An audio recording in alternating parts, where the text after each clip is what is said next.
This is BRICS Global Television's weekly news roundup, and we begin with the headlines. China's installed the main antenna of its 40-meter radio telescope. Unilever concludes the sale of its Russian subsidiary. Has Saudi Arabia overspent on its football investments? And Russia's Mariinsky Ballet Company on tour in China. In China, the main antenna of the country's 40-meter radio telescope has been successfully installed in Shigatse in the Xizang Autonomous Region. The basic construction of the high-precision telescope, developed by the Shanghai Astronomical Observatory, is set for completion by the end of this year, with initial observation capabilities expected by early next year. The telescope is located approximately 35 kilometers west of Shigatse city center at an altitude of 4,100 meters, and it benefits from minimal electromagnetic interference. Once operational, it will integrate into Chinese Very Long Baseline Interference Measurement Network. This includes multiple radio telescope stations and a data processing center, boosting the country's deep space exploration efforts.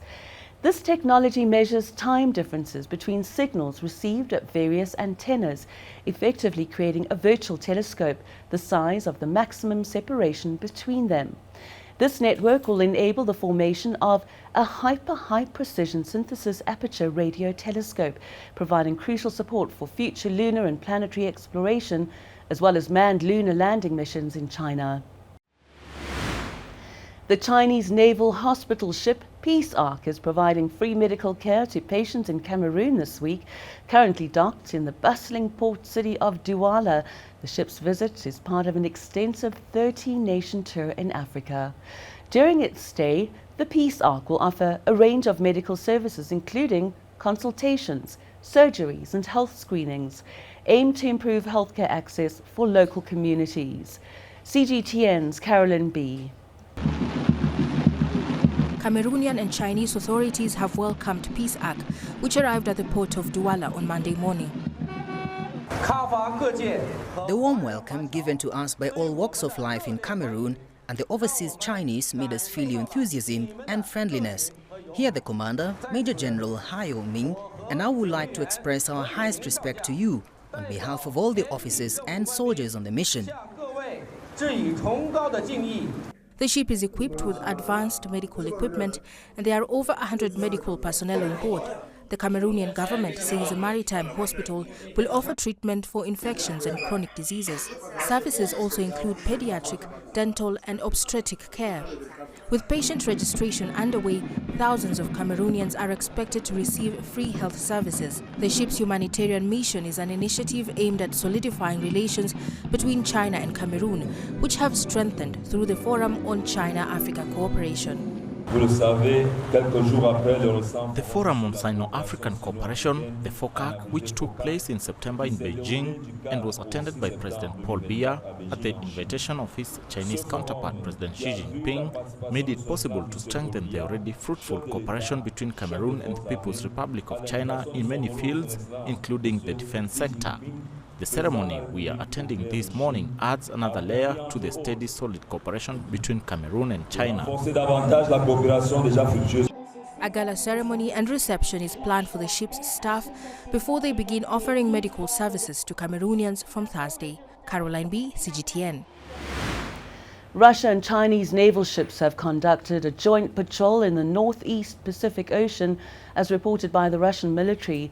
The vessels have practiced anti-submarine tactics during this exercise, which follows recent joint military drills between the two countries. This patrol demonstrates the strengthening ties between Russia and China, seemingly in line with NATO's labeling of Beijing as an enabler of Moscow's actions in Ukraine.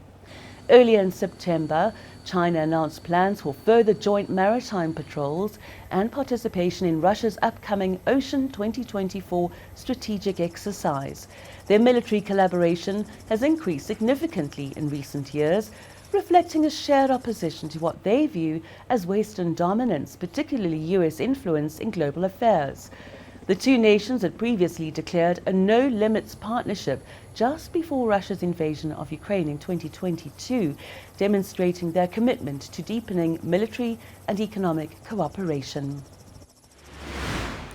A Russian court has sentenced 72-year-old US citizen Stephen Hubbard to nearly 7 years in prison for allegedly fighting as a mercenary in Ukraine. This verdict comes amid increased scrutiny of US citizens detained in Russia following a recent high-profile prison exchange that included Wall Street Journal reporter Evan Gershkovich. Hubbard has received a sentence of 6 years and 10 months after a brief, largely closed trial in Moscow. The court noted his poor health as he struggled to stand during proceedings. He's been in custody since April 2, 2022, and his case only became public on September the 27th when the trial commenced.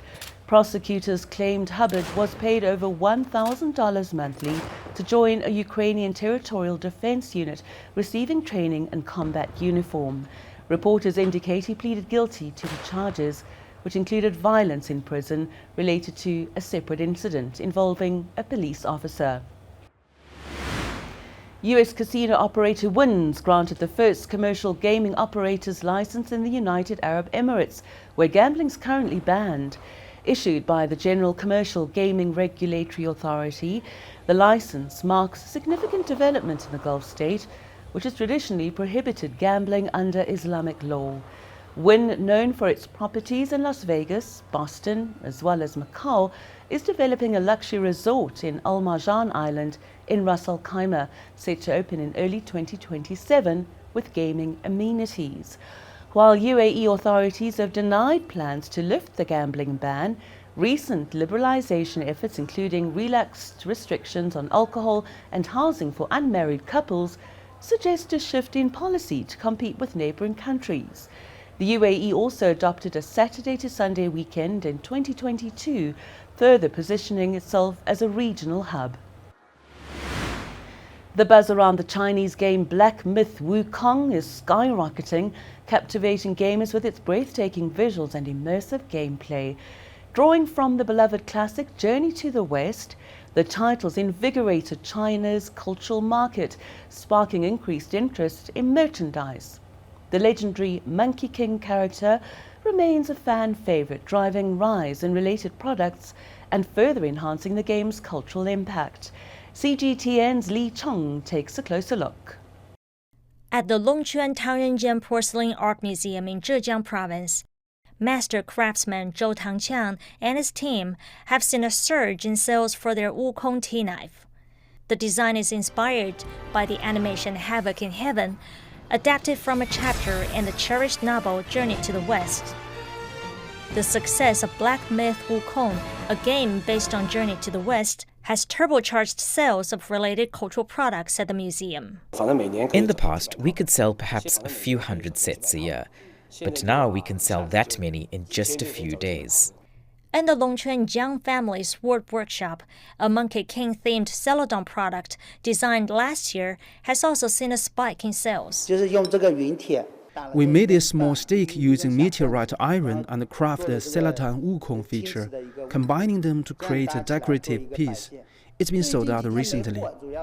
At a box wood carving workshop, workers are rushing to complete over 4,000 new orders.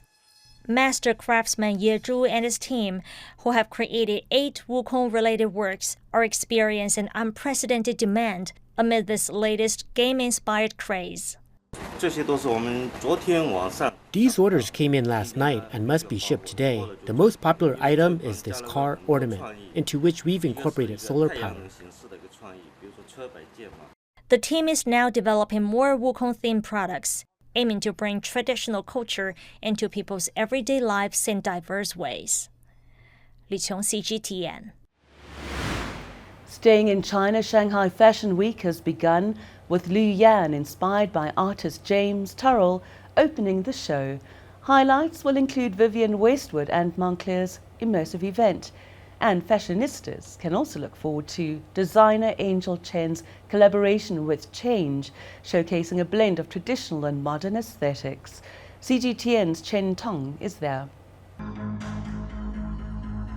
With the debut of the works of Chinese renowned fashion designer Liu Yan, the Spring and Summer 2025 Shanghai Fashion Week has officially kicked off.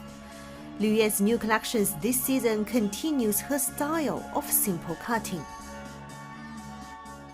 This season continues our style of big woman. We've combined some retro elements from the 1980s. In addition to fashion debuts, showrooms with over 300 brands are in town to welcome buyers. It's the second season for the Shanghai Fashion Week this year, and what's special about this year is even more foreign faces are set to be in attendance. Over 50% of the exhibitors at the show are foreign brands searching for opportunities in the Chinese market. It's the first time for Vietnamese designer Linh Nan to attend a fashion week outside Vietnam. She believes her evening dress design caters to the taste of Chinese consumers. I decided to go to Shanghai. This is the first gate to go to international because Shanghai is the biggest one, the biggest fashion week in the world or in Asia. Already toured the previous season this March, US buyer Marvin reveals is back again to Shanghai this season. It is different than kind of like Paris or New York. It just seems more innovative. Yeah, more technology is being used and more creativity. Yeah, so I think it's a fresh take on fashion. So far, I really enjoyed the 3D footwear. That's something very fresh and new for us.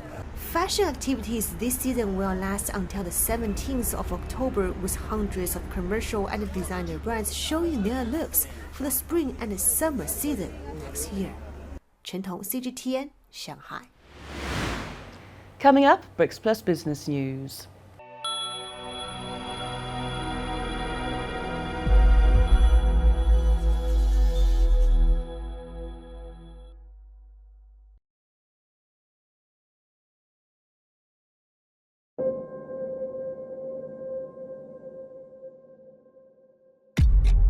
Every white cross represents a farmer who has been murdered.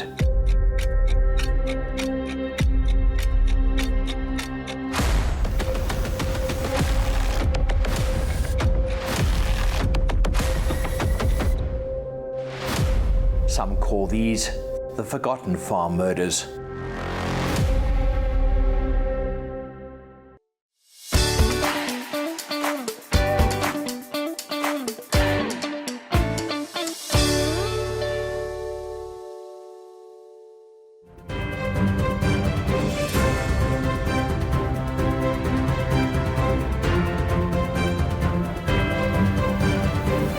Saudi Arabia's public investment fund, the PIF, has acquired a 40% stake in luxury department store group Selfridges. This follows the collapse of Austrian conglomerate Signa. The deal partners PIF with Thailand's Central Group, which now owns 60% of the business after Signa's downfall in late 2023. Central Group has expressed optimism about strengthening Selfridges' financial position and embarking on a new growth chapter. Selfridges Group operates 18 luxury apartment stores across the UK, Netherlands and Ireland, including the iconic Selfridges in London. The partnership between PIF and Central Group has the potential to enhance Selfridges' status as a premier retail destination. The financial details of the transaction remain undisclosed, but Central Group and Signa previously paid $4 billion for Selfridges in 2021. The historic retailer, founded by Harry Gordon Selfridge in the early 20th century, faces challenges as consumers increasingly favor online shopping. Egyptian President Abdel Fattah al-Sisi has revealed that the Suez Canal has lost $6 billion in revenue over the past 8 months. He attributes this decline to rising geopolitical tensions in the region. Attacks on shipping vessels by Yemen's Houthi group have deterred shipping companies from using the canal, a crucial revenue source for Egypt. CGTN's Adel Al-Marouki has more. From a record $9.4 billion annual revenues earned in the 2022-23 fiscal year to a drop of 25% in revenues the following year, Egyptian President Abdel Fattah al-Sisi says the conflict in Gaza, which erupted last year in October, has now pushed the Suez Canal revenues down by 60%. The main reason for the drop is the retaliation attacks carried out by the Houthis in Yemen on shipping vessels, which they say is to show solidarity with Palestinians under Israeli attacks in the Gaza Strip. As Israel escalates the war to include Hezbollah and Lebanon, Egypt fears more losses. We hope this doesn't turn into a comprehensive full war because no country, not even Israel, can afford that. These geopolitical disruptions appear to be staying longer, which will deepen our losses. Middle East markets have been suffering the economic impacts of the Russian-Ukrainian war, followed by Gaza and now Lebanon. The Suez Canal is one of the main sources of foreign currency for Egypt. This sharp drop in revenues comes at a time when Egypt is facing a shortage of foreign currency, which has affected the North African nation's economy. We not only have a foreign currency crisis, but there are debt payments bound to specific dates. The state is already selling its assets to other countries. It is also getting rid of some national projects to save foreign currency. The Suez Canal revenue drop complicates the crisis, and that will affect millions of people. Israel's attacks in Lebanon have escalated in recent days as fears of an all-out war with Hezbollah mount amid concerns of a prolonged conflict in the region. The growing tensions is likely to drive more shipping vessels away from the Suez Canal and further deepen Egypt's economic crisis. The number of ships crossing the Suez Canal has dropped sharply, which also means the volume of goods has dropped. This has created a shortage in funding the expansion and development projects in the canal. It also creates more incentives for shipping companies to push for other alternatives like the North Pole and the Cape of Good Hope. Around 10% of world trade and 8% of global LNG shipments go through the Suez Canal. As it is the shortest waterway between Asia and Europe, it is ideal for all shipping companies. Other routes don't usually threat, but that is conditional to regional stability and security. Adel Mahroui, CGTN, Cairo. Staying in Egypt, the country, ranked among the world's leading date producers, has recently welcomed this year's harvest season, a crucial income source for many farmers in the Arab world's most populous nation. CGTN's Yasser Hakim explores the government's ambitious plans to boost date production and enhance export shares in international markets. Dates are quickly becoming an important element of Egypt's agricultural produce. According to authorities in Cairo, Egypt produces nearly 1.8 million tons of dates annually, accounting for over 20% of the total global output. But experts believe the country is yet to fully tap into huge potential. Despite Egypt being a top global producer, it has lagged behind in terms of exports. There has been a lack of a clear strategy and a strong marketing mechanism to reach consumers abroad. Egypt needs sustainable sources of hard currency through exports to respect its financial commitments to lenders and structural reforms agreed with the IMF. The government says it's planning to increase the number of date palm trees from 14 million to 24 million and is also focusing on gearing the output towards foreign markets. Currently, only a minimal 3% of total production is exported. The problem is that 52% of Egypt's dates are of the moist type, which are not practical for export because they have a short shelf life.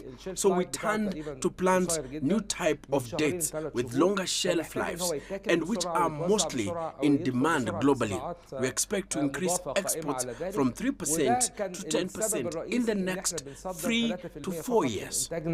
The strategy adopted by Egyptian authorities will see farmers cultivate new plots of land amid increased lending support to small landowners scattered countrywide, like Ali Hosni in eastern suburbs of Cairo. My few acres have produced 3 tons this season, but I am receiving money from the government to buy seeds and plant new palm trees to improve my harvest output.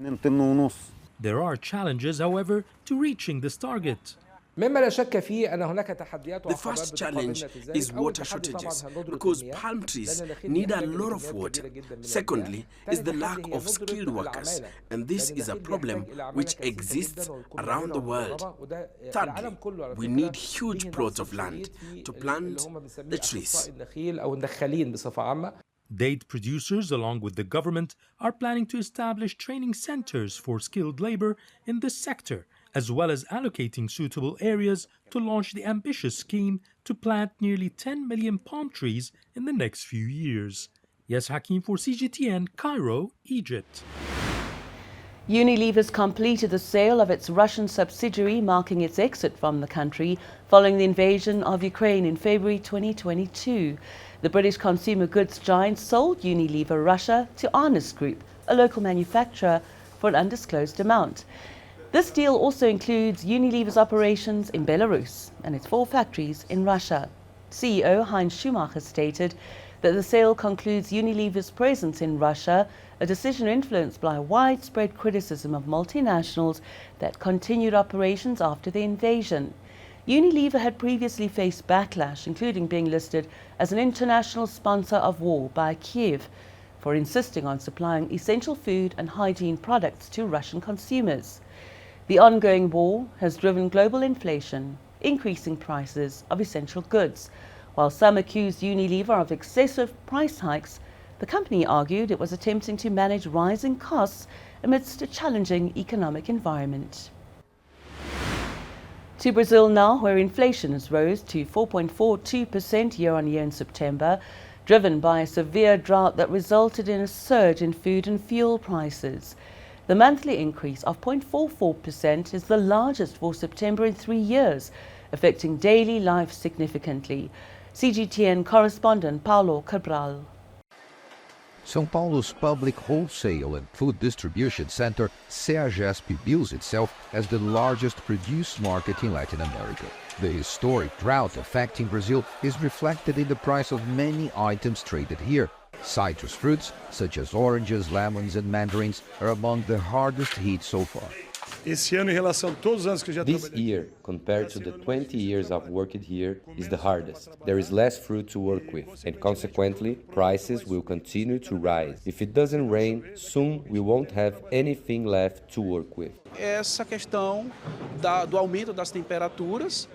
The increase in temperatures and lack of rain is harmful. This causes the products to lose market quality, and it also reduces supply. With lower supply, prices inevitably rise. An analysis conducted by Bradesco Bank projects that the drought and recent wildfires will push food inflation in Brazil above 6% by the end of this year. Projections, however, are that a good harvest next year will only partially reverse the price hikes and hold inflation down. Food prices, even a slight increase, can make a big difference for people with lower purchasing power. The drought in Brazil is set to squeeze household budgets on at least 2 fronts. First, by pushing food prices, and second, by driving energy costs higher. This is because Brazil generates more than half of its electricity from hydroelectric power, which is now under strain due to low water levels. The main problem I see in the medium to long term is that this scenario of more severe droughts and irregular weather patterns is here to stay.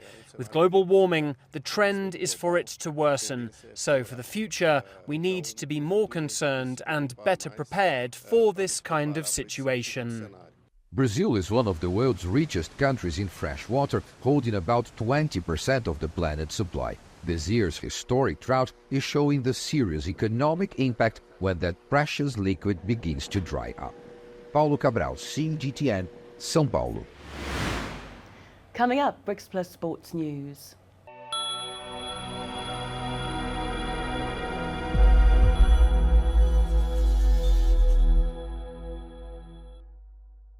Coming soon on BRICS Global Television. What was your moment in prison when you were like, I don't want to do this anymore? I was 21 years old when I took my first life in prison. I had 1 star on my shoulder. By the age of 25, I became the first star general of the 28s, meaning that I had 4 stars on both my shoulders. I had taken 8 people's lives.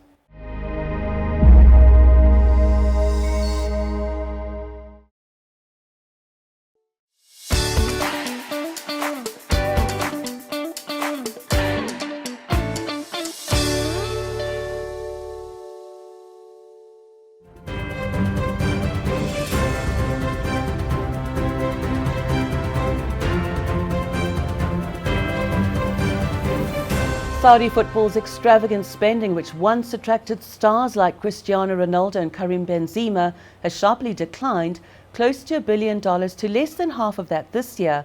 After a remarkable 2023, the Saudi Pro League, previously the second largest spender after the Premier League, fell to 6th place, trailing major European competitions.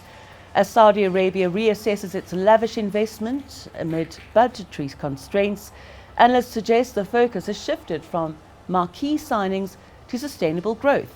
The country's ambitions to host the 2034 World Cup and modernize its economy under the Vision 2030 plan may still drive future investments.